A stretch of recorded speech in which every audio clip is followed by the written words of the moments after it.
Hey there, Lab Rats. Welcome back to the Taekwondo Lab. My name is Coach Husky, and here's what we'll be going over in today's video.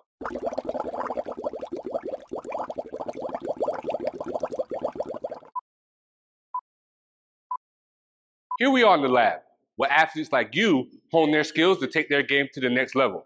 Want to know when we're coming out with new videos just like this one? Just smash that like button and follow us on social media. Today, I'm joined by 80 national team member, AAU national team member, and peak international Taekwondo athlete, Sean Lalone. Ready to get started, Sean? Yes, sir. Hey, quick interjection. Coach Husky here, and as promised, I am going to announce the winner of our BlazePods giveaway. Congratulations to David Wilson. David Wilson lives in England. He's a second-degree black belt in Taekwondo, and I'm sure these BlazePods will come in handy during his next training session. Let's get back to it. Here in the lab, we're at the next stage of the game, and that is following after the cancel. It's always been a thing to do more than one technique before putting the leg down. Now, with the advent of canceling, you have even more of a reason to follow.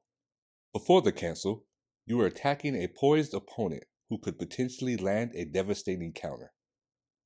But with cancels, you're disrupting your opponent mid-attack, causing them to have to recoil and/or put the leg down.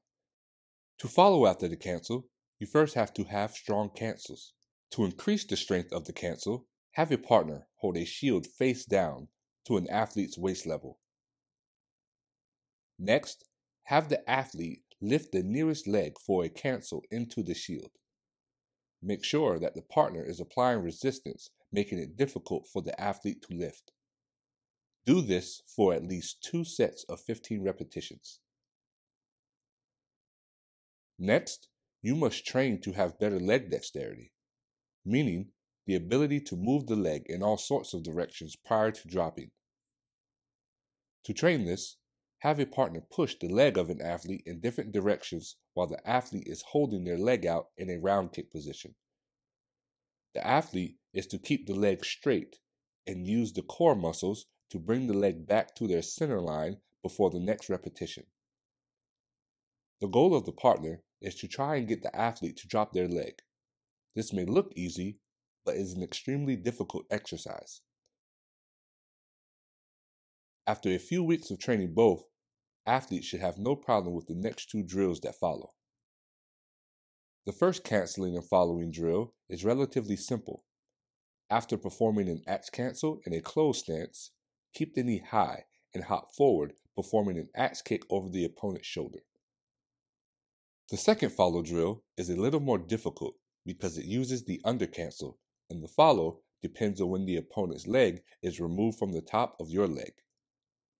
After performing an under cancel, keep the leg up to perform a cut flip immediately once the opponent's leg has cleared to do so. Hey look, that's all for this week on the Taekwondo Lab. Make sure you follow and check into the lab on Facebook during your next training session.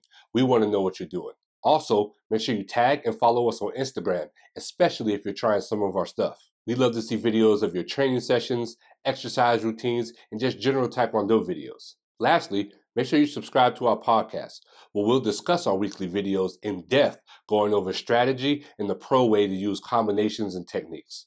We'll also talk directly to our viewers, taking calls, answering questions, and conducting interviews of world-class athletes and coaches. Until next time, Lab Rats.